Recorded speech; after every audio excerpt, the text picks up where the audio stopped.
Welcome back, boxing fans, to another great show with Sean on boxing. Hopefully, the volume is going to work. It seems as when I just use this, the volume doesn't work. I need to use my headphones, but hopefully, it'll be okay since this is a new phone. We're having some trans transitional problems, but nonetheless, as you can tell by the video, we're talking about Virgil Ortiz. Virgil Ortiz, who was one of the hottest young up and coming fighters in boxing. The big fight people were really looking forward to was obviously the inevitable face off between him and Boots Ennis, two great up and coming young 147-pound fighters, both in position to potentially become 147-pound world champions, and obviously seen by the majority of real boxing fans as the new wave of 147-pound champions after Crawford and Spence eventually fought and moved out of that division. Unfortunately, some health issues kicked up for Virgil, and he was forced to move to 154 pounds, thus putting a little bit of space between him and a potential Boots Ennis fight. But obviously, Boots will be coming up to 154, I'm sure, in no time. So that fight, once again, will sort of become revived. But in the meantime, he put a list together of the three fights that he wants at 154 pounds. And obviously, you know why he's picking these three particular fighters, because it's all about money. Uh, in reality, most people who struggled and potentially lost a fight like he just lost, that would be really what the majority of boxing fans were pushing for, the rematch between him and the Ukrainian sensation that, really I felt clearly beat Ortiz. And I'm not an Ortiz hater, I'm a fan. But, you got to be honest when you watch a fight. And the way I saw it, I felt that the Ukrainian fighter won, even though my prediction was that Boholichuk would lose and that Ortiz would get a late stoppage against him. Because up until that fight, Boholichuk had shown that he might not have been the most resilient of fighters. But he showed a lot of resilience on this night, showed the ability to dictate with his jab in his right hand, control distance, outwork, outland, and just did far better than Ortiz. So it's kind of a shame that obviously he's being pushed out of the picture, all so that promoters can make big money fights, because that's what it's about. It's about money. Historically, that fight automatically would have been redone. The promotional company and the sanctioning bodies both probably would have ordered a rematch, but unfortunately it is the way it is. Now we look forward and upwards, and three of the fighters that Ortiz mentioned obviously were Bud Crawford, Funduro, and Errol Spence.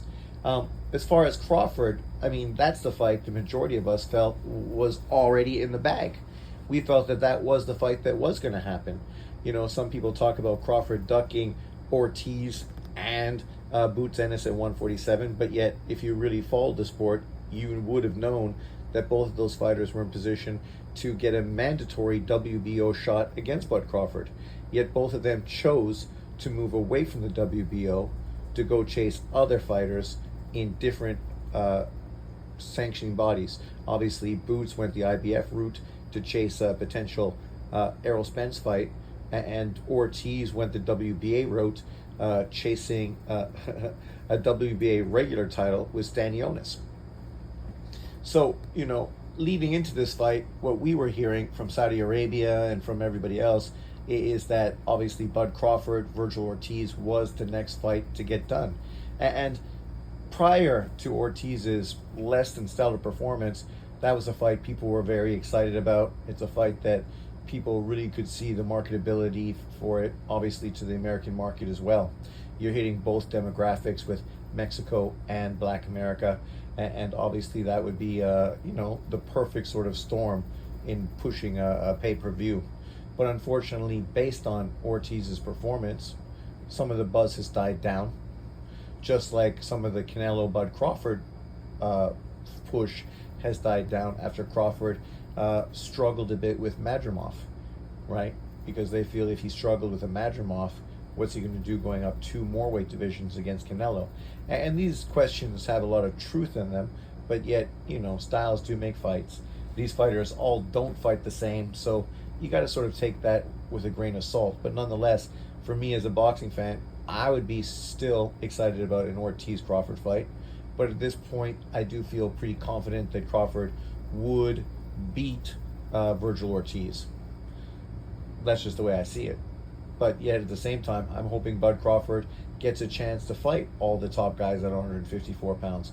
He doesn't have that much longer in the sport, so I'd rather see him get big fights now as opposed to need to fuck around, with a bunch of opponents that nobody really cares about, which obviously is what he had to deal with at 147 pounds. Then, of course, you have Ortiz versus Funduro. Obviously, Funduro got very lucky in beating Tim Tszyu to become a WBC and WBO champion. And now you can understand why Ortiz would be interested in that fight. Obviously, it's a big selling fight. But more than that, it's a fight to become a unified 154-pound fighter. Now, when you get into conversation for a Bud Crawford fight, we're talking about unification for 3 of the 4 titles. It's far more significant. The payday is going to be far better. It just makes far more sense to bring something to the table. So I can understand why Ortiz and his team would prefer to go this way, because marketing-wise and financially, it is the smarter of the 2 ways to move. But sometimes, if you get good offers, because Saudi Arabia has deep pockets, then a lot of this kind of financial speculation becomes irrelevant. It's no longer something you need to focus on. That's what Saudi Arabia sort of brought to boxing now. The fact that we don't need to overly scrutinize fights and matchups and wonder why guys don't want to do it because of the financial implication involved. Now, with Saudi Arabia involved, money is not an object. You're going to get paid more money than you've been paid in your career, taking on a big opponent in a big opportunity. You beat him, bigger and better opportunities are going to be in front of you. If you lose, Saudi Arabia showed that if you were a fun, exciting fighter, you're still going to get lots of work and good paydays anyway. So it's not like you're going to really lose any ground, even if you take a loss. So those are some of the benefits with Saudi Arabia obviously being a part of the boxing, landscape right now. And then, of course, you have Errol Spence.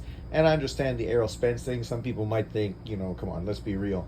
Errol Spence just came off of a terrible loss, been out of the ring for more than a year.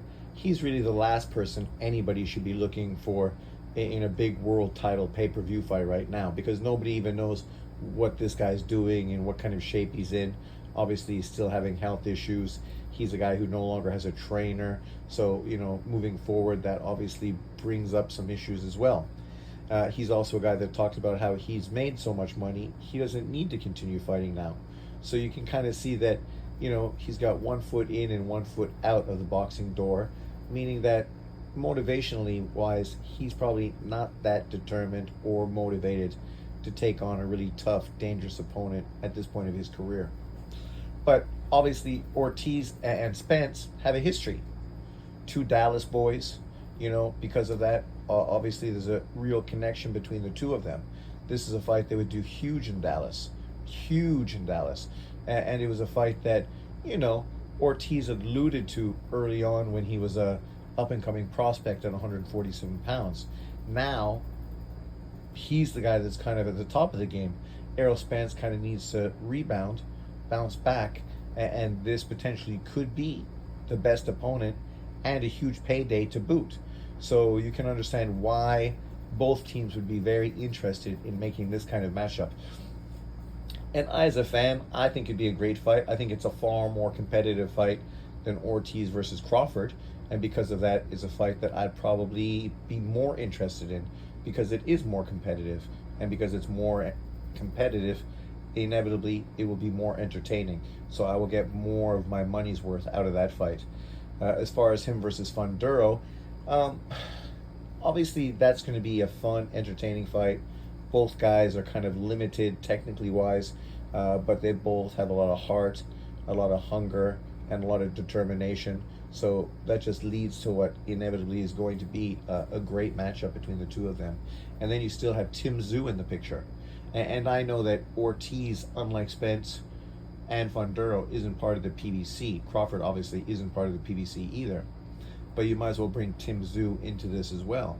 Tim Tszyu and Ortiz had already been planning to take on one another on the undercard of Bud Crawford, his last fight. And that would have been huge. That fight probably would have been, no, not probably, definitely would have been bigger than the headline fight. Not to dismiss or downplay Crawford, but his opponent is not nearly as interesting to the casual fans as a Ortiz-Tim Tszyu fight, which really sort of would galvanize just a casual fan base. Two really good fighters that casual boxing fans are very aware of. And a matchup like that at that point of their career, wow, what a fucking fight. So the fact that that fight had been negotiated, had been organized, right now it seems like that would also be a great opportunity. We know that Tim Tszyu is going to be fighting for the IBF world title against the current IBF champion. So he too is part of that world title mix, and obviously has a big name, has a continent behind him in Australia, and a guy that willing to travel and fight anywhere to make big and great fights. So right now when you think about just that echelon of fighters, Ortiz, Crawford, Funduro, Spence, and then of course Tim Tszyu, you're talking about 5 of the best fighters at 154 pounds, 5 of the most marketable fighters at 154 pounds. You throw Charlo in the mix, and God knows where Charlo's head is at right now, but now you have 6 guys, and obviously Charlo was a fighter who was just recently the undisputed 154-pound fighter. Didn't lose those titles, but obviously because of inactivity, he ended up being stripped of those titles. But he's still in a position to fight any of these champions to try to regain his titles. And those fights obviously be huge as well. And then you have, of course, the underlying fighters. We won't get into that right now because we're just really talking about possible opponents for Virgil Ortiz moving forward in 2014 and 2015.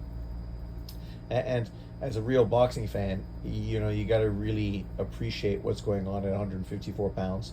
The only downside is if all those guys go out of their way to duck a Bud Crawford fight, even though at this point it seems highly unlikely because Bud Crawford currently has a bank behind him. You know, there's more money behind Bud Crawford than any of these other world champions.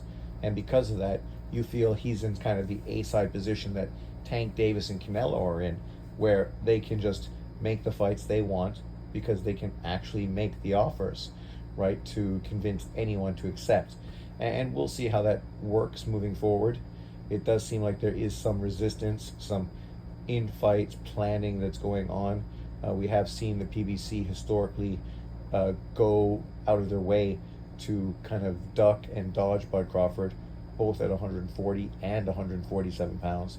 And as the way things have been unfolding recently, it looks like maybe that potentially could happen once again at 154.